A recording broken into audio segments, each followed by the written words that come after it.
Ang kahadlok kasagaran gyud kini nga mabati sa tanan. Bisan sa mga Kristohanon, mabatyagan gyud kining pagbatia. Common kini sa tanan. Apan labi na bitaw sa ato bitong katapusan. Kung unsa ang mahitabo kanimo human sa imong kamatayon. Mubati kita kahadlok. Mabitaw reason nga ang uban sa tua, pag maghisgot na gani o kamatayon, maingon dayon simba ko. No? Simba ko kay, tungod kay hadlok, pag maghisgot ang kamatayon. Ang uban kay mandukdok pa no? Ano pa oh? Kay sumpa. Sumpa ba na siya? Ano ka? Tungod kay hadlok ang kamatayon. Pero abi ninyo, bisan tuod hadlok ang kamatayon, apan kung naa ka kang Hesukristo, ang pagkabanhaw ni Hesukristo maghatag kanimo og kalinaw. Tanawa si Pablo. Si Pablo, posible sama kanimo usab. Sama ka nato. Mubati og kahadlok sa kamatayon. Pero sa diha nga nailhan niya si Hesukristo, nailhan niya ingon nga iyang Ginoo ug manluluwas. Sa diha nga gitugyan niya ang iyang kinabuhi ug ang tanan niyang mga kalihukan sa kinabuhi.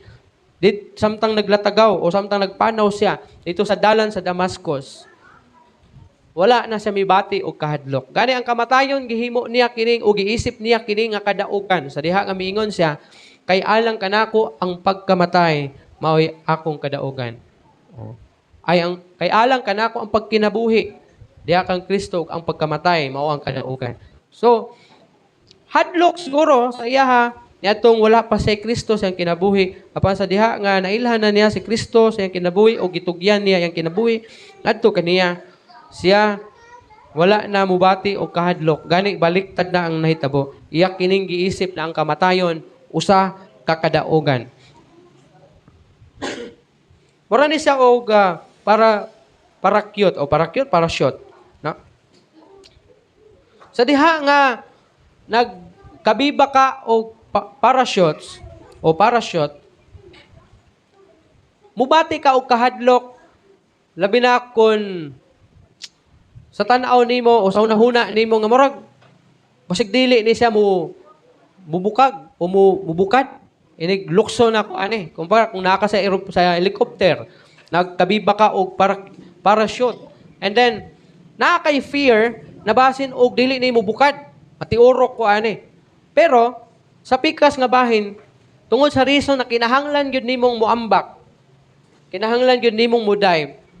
So the end, ang mao nga kahadlok nahulipan kini og kaisog sa diha nga ikaw miambak gikan sa mao nga helicopter gamit ang mao nga parachute. So ingon usab ni ana ang atoang gibati. Na kung mag-atubang ka sa kamatayon mubati gid ka kahadlok. Apan tungod kay kabalo ka nga si Jesus Christ na banhaw gikan sa iyahang lubnganan, ikaw usab mabanhaw pag-abot unya sa pagpamanhaw. That's why mibati ka og peace kalinaw diha sa imong hunahuna. Now ang atong mensahe di ay itawag kini overcoming fear through resurrection. Pagdaog sa kahadlok pinaagi sa pagkabanhaw. Now, first Christ is the resurrection and the life. Unsay gingon sa John atong basahon balik. John 11:25 to 26. Og si Jesus miingon kaniya, ako mao ang pagkabanhaw ug ang kinabuhi. Ang nagtuo kanako bisan tuod mamatay, mabuhi. See? Matod ni Jesus Christ nga siya mao ang pagkabanhaw ug siya usab ang kinabuhi. Nga ang tanan nga mutuo kaniya bisan siya mamatay, siya mabuhi. So kung kita may pagtuo kang Jesus Christ, kita mabuhi pinaagi sa pagbaton o kinabuhing walay katapusan.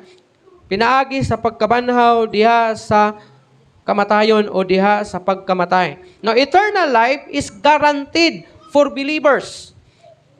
Garantisado gyud na kita na mga magtotoo makabaton og kinabuhing walay katapusan. Ingon pagani ang pulong sa Ginoo, walay makakuha kanimo gikan sa kamot sa akong amahan. Wala na'y makabawi pa sa kinabuhing walay katapusan na gihatag sa Ginoo diha kanimo bunga sa imong pagtuo nganha kaniya.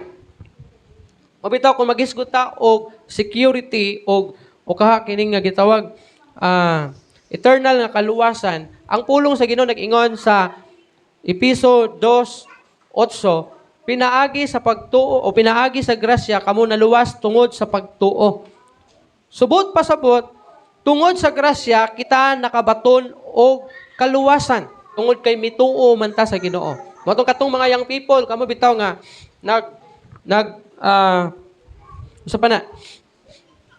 nag-respond sa challenge night natong gihimo dito sa camp. Kung imong tinud-anay nga gituuhan sa Hesukristo ni atong gabhiuna, sigurado nga ikaw nakabaton og kinabuhing walay katapusan. Og ikaw sigurado nga naluwas na. Ha? Ikaw sigurado nga nakabaton og kaluwasan. Og kadto nga kaluwasan walay maka-ilog ni adto. Wala nay makabawi ni adto. No? Wala na'y makakuha ni adto. Bisan pag niingon si James na pakit ako sa imong pagtuo nga walay buhat o pakit-on ti ka sa akong buhat nga adunay pagtuo kay ang pagtuo nga walay buhat patay. Dili gyapon mawala ang imuhang kaluwasan kay nganuman. Kung imuhang sabton ang gisulti nilang duha ni Paul ug ni James, si Paul iyahang pasiguro kanato ang kaluwasan ato ang naangkon tungod sa grasya sa Ginoo o pinaagi sa grasya sa Ginoo tungod sa atong pagtuo kang Ginoo si Kristo. Ug si James wala niya hilabti ang atong kaluwasan. Ang iyang gihilabtan ang atong pagtuo. So kung ang imuhang kinabuhi wala na mao atubangan sa Ginoo, posible ang patay mao ang imong pagtuo sa Ginoo, dili ang kaluwasan. No? Kay gikahatag naman sa Ginoo ang kaluwasan. Mo na pag-ingon ni James, patay ang pagtuo kung walay buhat. So katong pagtuo nga gisgutan ni Paul natungod sa pagtuo kung imong kinabuhi wala na mao sa kung nagikaingon atubangan no, posible kadto nga pagtuo patay to siya. Maong walay maayong bunga ang imong kinabuhi. Pero kung tinuod to siya nga pagtuo, dili mahimong mapatay ang imong kaluwasan. Kay gikahatag na ni Ginoong Hesukristo diha kanimo. Ingon pa ang pulong sa Ginoo, sa ako nang gikaingon ganina, walay makakuha kanimo gikan sa kamot sa amahan. Ug ingon pa gyud ang pulong sa Ginoo nga gisilyuhan ka na. Pag moingon nga gisilyuhan na, buot pa sa buot, dili na sa basta-basta nga ma-open kay silyado na siya. No? Dili na sa pwede nga usabon. Mao nga kita nga may pagtuo kang Ginoo Kristo according pa sa John atong gibasa ganina. Gabisan tuod kita mamatay, kita mabuhi. Kining pasabot niya nga mamatay physically. Mamatay ta physically.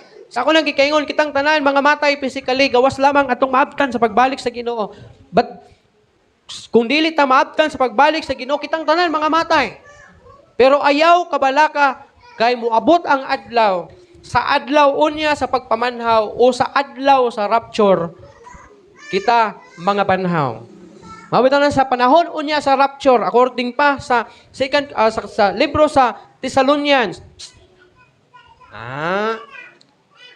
Sa libro sa Thessalonians, matud pa dito nga mutingog ang trumpita nga diin usa ka senyales sa kining ginatawag second coming. O gihisgutan po dira nga adunay rapture. Wala kun moingon ta nga rapture ug second coming adunay kalainan kay ang rapture mao kining usa ka pagtingog sa trumpeta unya adunay movement kamay tabo ug ang tanan nga nangamatay nga Kristohanon katong may pagtuo kang Kristo ha ug ang buhi ni anang panahon nga maabtan silang tanan mga rapture. Naman, ilisan man tog incorruptible body. Musugat to sa Ginoo, sa ako nang gikaingon, katong nangamatay sukad sa unang panahon, sukad sa kahimuan, sa kalibutan, tanan nga nangamatay hangtod sa pag-abot sa rapture, nga may pagtuo kang Ginoong Hesukristo o tinuod nga linuwas ni atong panahona sa wala pa si Hesukristo. Labi na itong mga chosen people sa Ginoo. Pag abot sa rapture, silang tanan, masugat to sa Ginoo.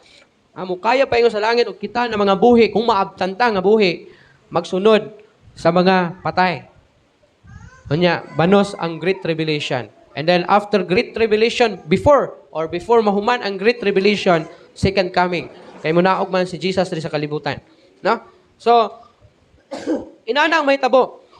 Mao nang dili ka dapat mabalaka kung mamatay. Dili ka dapat mahadlok nga mamatay. Kay mabanhaw ramang ka pag abot unya sa adlaw sa pagpamanhaw. Manang kung magisgot tag kamatayon, ayaw ka subo. Ayaw ka subo sa kamatayon nga moabot. Kay kitang tanan mamatay man kita. Whether you like it or not. Ready ka man o dili ready. Mamatay kita. So mas maayong andam ka. Nga inigbalik sa Ginoo, inigabot sa kamatayon, ready ka na. Manaingon si Jesus, ingon si Paul, ingon niya kay alang kanako kay alang for to me to live is Christ and to die is gain. No? Alang kanako ang pagkinabuhi diha kang Kristo, ang pagkamatay maoy akong kadaugan. No. Tanawa si Paul, bisan tuod siya kanang gipatay pinaagi sa usa ka brutal nga pagpatay. Pinaagi sa pagputol sa iyang liog. Pero wala agad siya mahadlok. Mapriso man siya o gawas nun. Wagid siya mahadlok. Bisag atubangon pa niya ang kamatayon, wagid siya mahadlok. Kay kabalo siya nga kadaugan niya. No, kay mabanhaw man siya. Kita usab mabanhaw pag abot sa adlaw sa pagpamanhaw. Death is not the end. Ang kamatayon dili maoy katapusan.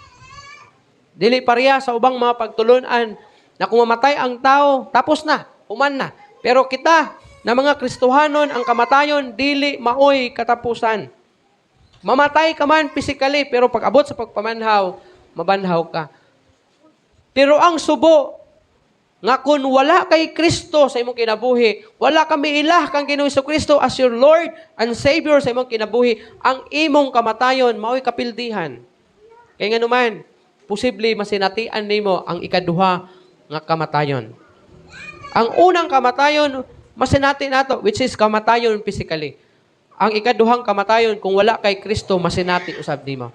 O mauna ang imong katapusan. Ano man? Kaya ang ikaduhang kamatayon, mauman ang pagkapukan sa imong kalag dito sa kalayo, nga walay pagkapalong.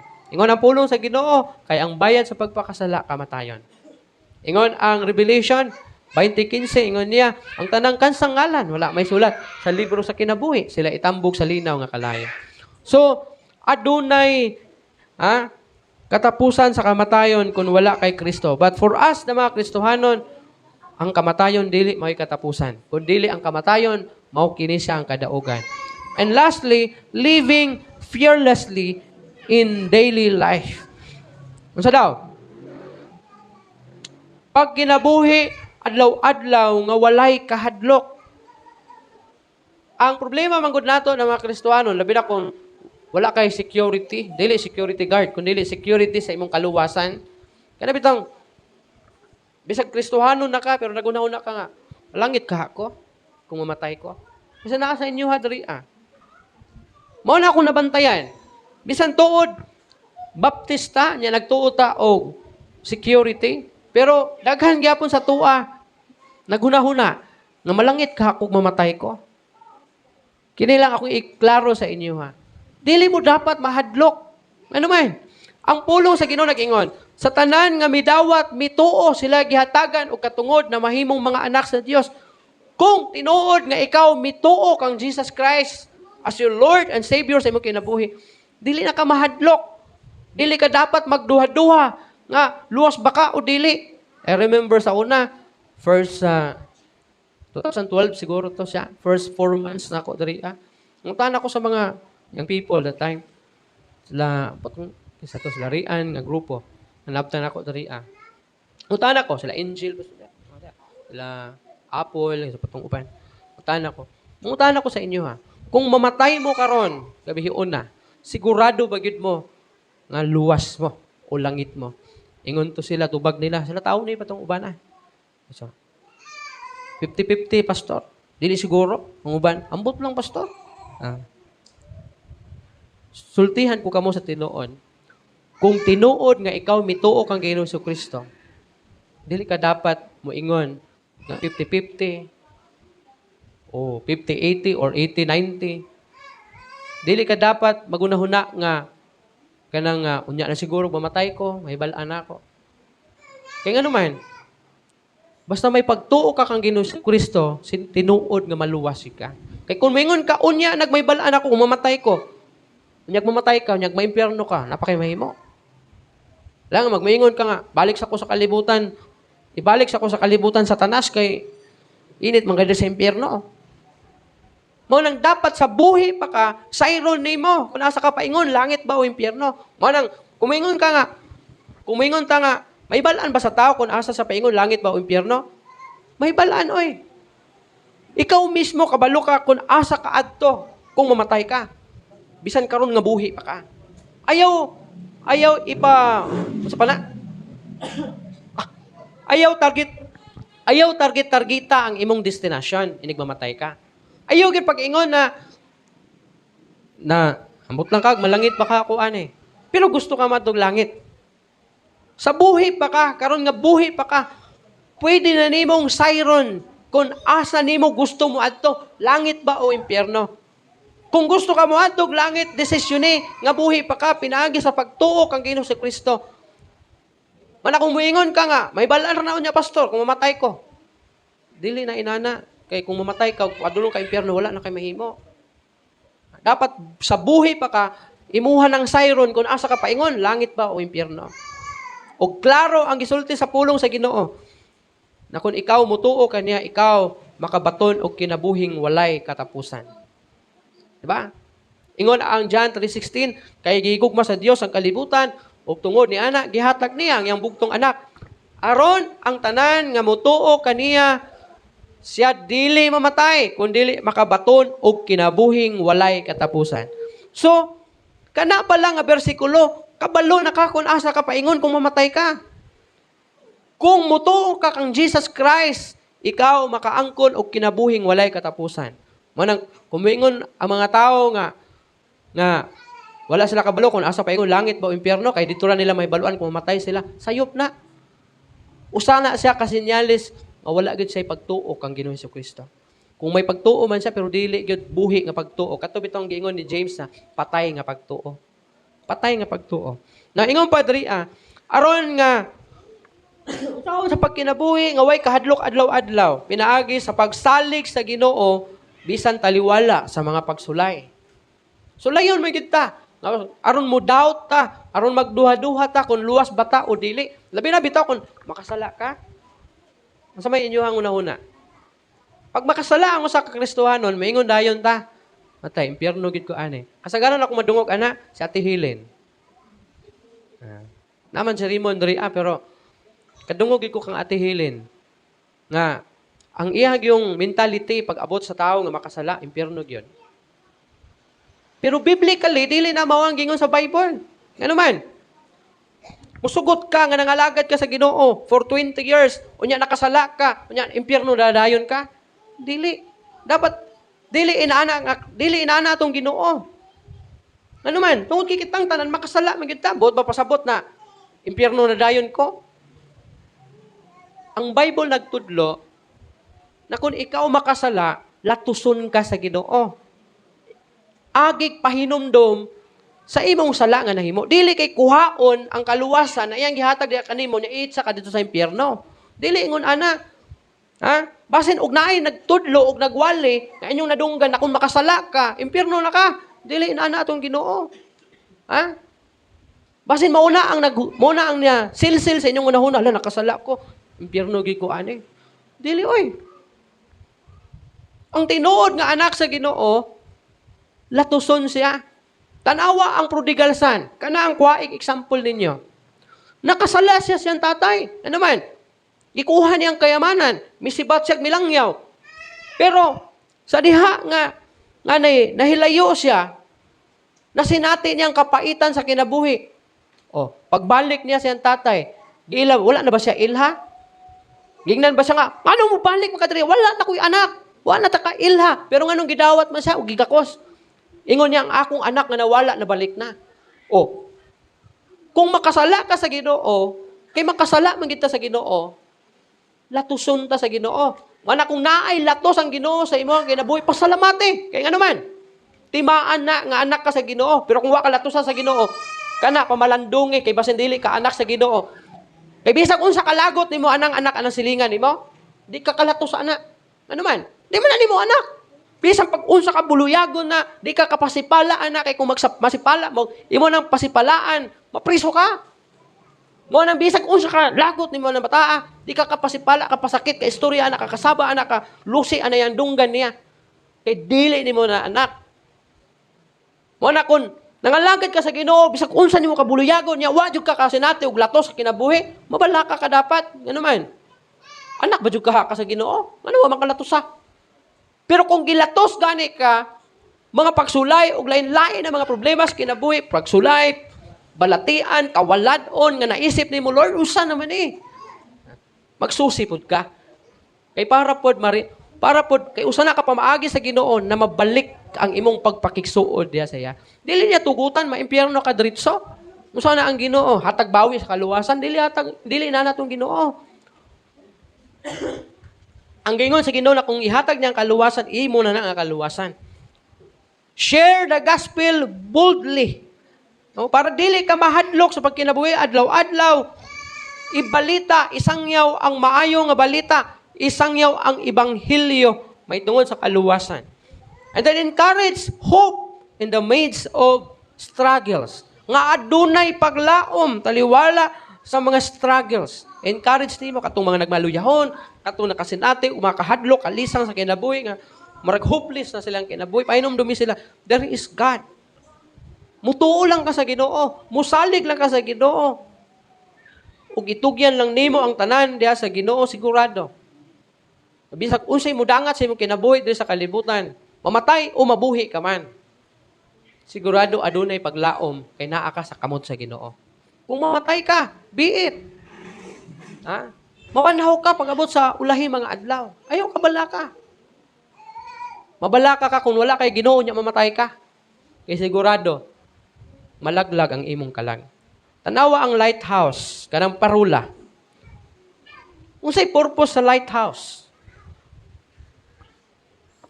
Para ang mga barko di sila mubati o kahadlok na muagi sa mao nga dagat. Nga naman, maglantaw sila sa parula. Nga ingon nga giya aron dili sila mabangga ang mga bato. Di ba? Ang kaluwasan nimo mauna ang imong parula, ang imong lighthouse. Aron dili ka mabangga o dili ka mapukan pag abot sa mga trials o mga temptation sa kinabuhi. Nga makabantay ka nga luwas na ka. Dili ka mahadlok. Mamatay ka, mabuhay. Kung makasala ka, kung tinuod ka nga may Kristo sa imong kinabuhi, latuson ka. Dili kay maimpyerno ka. Daghan kog mga nagian na grupo. Kung makasala, inana gyud ang tinudluan. Na kung makasala ka, impyerno ka. Pero sa diha nga na master ko, nasabtan nako na dili inana ang Ginoo nato. Nga kung makasala ka, impyerno na ka diretso. Dili inana atong Ginoo. Ha? O na nga kana nga sayop nga paghuna-huna dili na biblikal kundi gumikan kana sa sayop ng mga pagtulunan. So I encourage you before ta mag-adto sa tuang mga prayer requests, ikaw mismo personal sa imong kaugalingon kay mag-pray man taon niya. Please, pray for courage, peace, and trust in God. Pray for faith in families and community, which is importante kini labi na sa atong pamilya nato. I-pray gyud nimo sila nga may may pagtuo sila sa Ginoo, ang community may pagtuo sila sa Ginoo. And then surrender your life every day sa Ginoo. Surrender your life, your everyday life sa Ginoo.